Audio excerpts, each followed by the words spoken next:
নমস্কার, আমি নবনীতা। আমার নতুন একটি ব্লগে আপনাদের অনেক স্বাগত। যেদিন ব্লগটা বানাচ্ছি আজকে রবিবার, আর শনিবার রবিবার আমার হাজব্যান্ডের অফিস ছুটি থাকে, আর এই দুটো দিন আমার কাটে চরম ব্যস্ততায়। তাই সকালবেলা উঠেই যেতে হয় রান্নাঘরে। এদিকে তাওয়া গরম করতে বসিয়েছি, আর এদিকে একটু সুজি ভিজিয়ে রেখেছিলাম, তাতে স্বাদ মতো নুন আর টক দই দিয়ে সুজিটাকে একটা মিডিয়াম বেটার তৈরি করে রেখেছি। আর এদিকে চিজ গ্রেট করে রেখেছি, আর গাজর গ্রেট করে তার সাথে পেঁয়াজ আর কাঁচা লঙ্কা কুচি মিশিয়ে রেখেছি।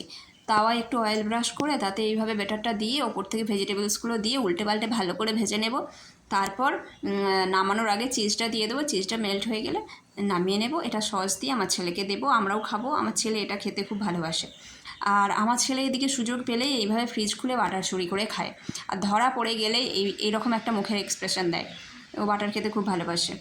আর শনিবার রবিবার আমার ব্যস্ততায় কাটলেও আমার ছেলের এই দিন খুব একটা দায়িত্ব আমাকে নিতে হয় না। এই দুটো দিন ওর বাবার সাথে আঠার মতো চিড়ে থাকে। এখন ওর বাবাকে বলছে, পাপা তুমি বসো, আমি তোমার চুল কেটে দিই। আসলে আমার ছেলে কোভিড চাইল্ড, তো সেই কারণে ওকে ছোটোবেলা থেকে সেলুনে খুব একটা নিয়ে যাওয়া হয় না। কোভিড চলে যাওয়ার পর 3-4বার ওকে সেলুনে নিয়ে যাওয়া হয়েছে বটে, কিন্তু এখন আবার আমরা জামশেদপুরের যেই কোয়ার্টারে থাকি, আমাদের এখান থেকে সেলুনটা অনেক দূরে, তাই ওকে সেলুনে পাঠাতে আমার যেন খুব একটা কেমন একটা লাগে মনটা, যতক্ষণ না বাড়ি আসে কীরকম লাগে, তাই জন্য পাঠাই না। আর কোয়ার্টারের ছেলেরা মোটামুটি সেলুন থেকে ডাকলেই লোক চলে আসে, এখানেই চুল কেটে নেয় বাড়িতেই। তো একজন আসে চুল কাটতে, তাকে ও দাদু বলে।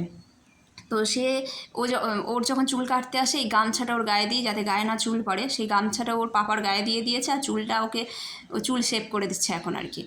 আর বেটা কীরকম বদমাস, ওকে আবার টাকা দিতে হচ্ছে মিছিমিছি। ওর বাবা ওকে টাকা দিল, ও ওর বাবাকে ফেরত টাকাটা দিল। ব্যাস, দাদুর ছুটি হয়ে গেল, দাদু এখন বাড়ি চলে যাচ্ছে। আর রবিবার একটা দিনই থাকে বাজার করার, তো আমার হাজব্যান্ড সকালবেলা উঠেই বাজার করে এনেছে। আর আমি কি করি, সবজিকে বাজার থেকে আনার পরেই ফ্রিজে ঢোকাতে পারি না। আমি বাজার থেকে আনার পরে ভালোভাবে ধুয়ে, আমাদের ডাইনিংটাতে খুব হাওয়া আর রোদ দুটোই খুব ভালো আসে, তো ভালোভাবে ধুয়ে আমি ডাইনিংয়ে রেখে দিই। আমরা খাওয়া দাওয়ার পরে সবজিগুলোকে ভালোভাবে ফ্রিজে গোছাই। তো আলু, পেঁয়াজ, আদা রসুন, একটু পুদিনা পাতা, টমেটো, বিনস, গাজর, আর লাউ, করলা, পটল, ঢেঁড়স, লেবু, পাকা আম, বেদানা, আমার ছেলের জন্য একটু কলা, আর 1 সপ্তাহের জন্য ডিম এনেছে 15টা। তো এগুলো মোটামুটি সব এনেছে, এগুলো ধুয়ে রেখে দিয়েছি। খাওয়া দাওয়া হয়ে গেলে বাজারগুলো আস্তে আস্তে সব গোছাবো ফ্রিজে। আবার সেই পরের রবিবার বাজারে যাবে। এখন এই 1 সপ্তাহ এইগুলোকেই চালাতে হবে। আর শশা এনেছে একটু। আর হচ্ছে বাজার মানে টুকটাক, মানে সপ্তাহের মাঝখানে কিছু লাগলে সামনে আছে, কিন্তু মানে সেরকম বাজার করতে গেলে এই রবিবারই। আর এদিকে দুপুরে রান্নাটাও করে ফেলেছি। আমার ছেলের জন্য একটু পাতলা করে মাছের ঝোল আর একটু মাছের ডিমের বড়া দিয়েছি, ও অল্পই ভাত খাবে আজকে। আর আমাদের জন্য করেছি আলু করলা ভাতে, মাছের ডিমের বড়া, বেগুন ভাজা, আর আলু ঢেঁড়সের তরকারি, আর সর্ষে দিয়ে একটু মাছের ঝাল। আর শনিবার রবিবারটাই যেহেতু বাড়িতে ভালোভাবে খেতে পায় ওর বাবা, তাই জন্য শনিবার রবিবারটাই একটু ভালোভাবে দুপুরবেলা রান্না করে দেওয়ার চেষ্টা করি।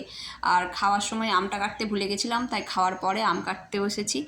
আর খাওয়া দাওয়ার পরে আমরা একটু ব্যালকনিতে এসেছি। প্রচণ্ড মেঘ করেছে, পাহাড়টা একদম নিশ্চুপ হয়ে গেছে, যেহেতু মানে ঝড় একদম আসবে। ঝড় আসার মুখে যেরকম, মানে ঝড় আসার আগে যেরকম থমথমে ব্যাপার থাকে, সেরকম থমথমে হয়ে গেছে পরিবেশটা। আর এদিকে একটা মজার কাণ্ড বলি, আমি তুলসী গাছ না থাকলে খুব মনটা খারাপ লাগে, তো একটা টবে মাটি দিয়ে তুলসী গাছ লাগাবো বলে বাড়ি থেকে বীজ এনেছিলাম। এবার কি হয়েছে, বীজ তো ছড়িয়ে রেখেছি, গাছ আর বেরোয় না, এত গরম, গাছ আর বেরোয় না। আর পাশের বাড়ির দিদির থেকে একটা ছোট্ট চারা গাছ পেয়েছিলাম, সেটা লাগিয়েছিলাম, চারা গাছটা বেঁচেও গেছিলো।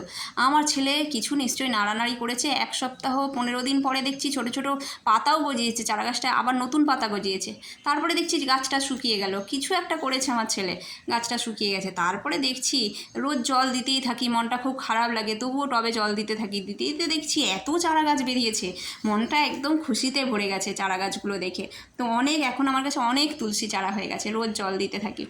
আর এদিকে খুব বৃষ্টি আসবে, মেঘ একদম আকাশ ভেঙে বৃষ্টি আসবে, তার আগে একদম থমথমে হয়ে গেছে চারিদিক। আর বৃষ্টি এসেও গেছে, আসলে যেই দিকে হাওয়া চলছে সেই দিকে বৃষ্টি হচ্ছে, আমাদের ব্যালকনিতে এখনও ঠিকভাবে বৃষ্টিটা আসছে না। আর দুপুরে একটু খাওয়া দাওয়ার পরে একটু আমরা এখানটা বসলাম, বসে ছেলেকে ঘুম পাড়িয়ে দিয়েছিলাম। এখন রাত প্রায় 9:30 মতো বাজে। 9টার দিকে ওকে একটু নিচে ক্যাম্পাসে হাঁটিয়ে আনলাম, এনে এবার একটু রান্না করতে বসলাম। এই আধ ঘন্টা 1 ঘন্টায় লাগে। রবিবার যেহেতু একটু চাউমিন না হলে পাস্তা করে দিই আমার ছেলেকে। এই দিনটা ও আর ভাত রুটি খেতে চায় না একটা দিন, তো ও খুব পাস্তা খেতে ভালোবাসে, তাই জন্য ওর জন্য পাস্তা বানিয়েছি আর আমাদের জন্য চাউমিন বানিয়েছি। রবিবার রাতে আসলে আমারও আর ইচ্ছে করে না বেশি কিছু বানাতে, আবার তো সোমবার থেকে ডেলি রুটিন শুরু, আমারও শুরু, তাই জন্য হালকা কিছু খাবার বানালাম। যাই হোক, সবাই ভালো থাকবেন। আর আপনি যদি আমার চ্যানেলে নতুন হয়ে থাকেন তাহলে চ্যানেলটি সাবস্ক্রাইব করে পাশে থাকা বেল আইকনটি ক্লিক করে দেবেন, আর যদি পারেন একটা লাইক দেবেন। দেখা হচ্ছে খুব শীঘ্রই পরের একটি ব্লগে। Bye bye.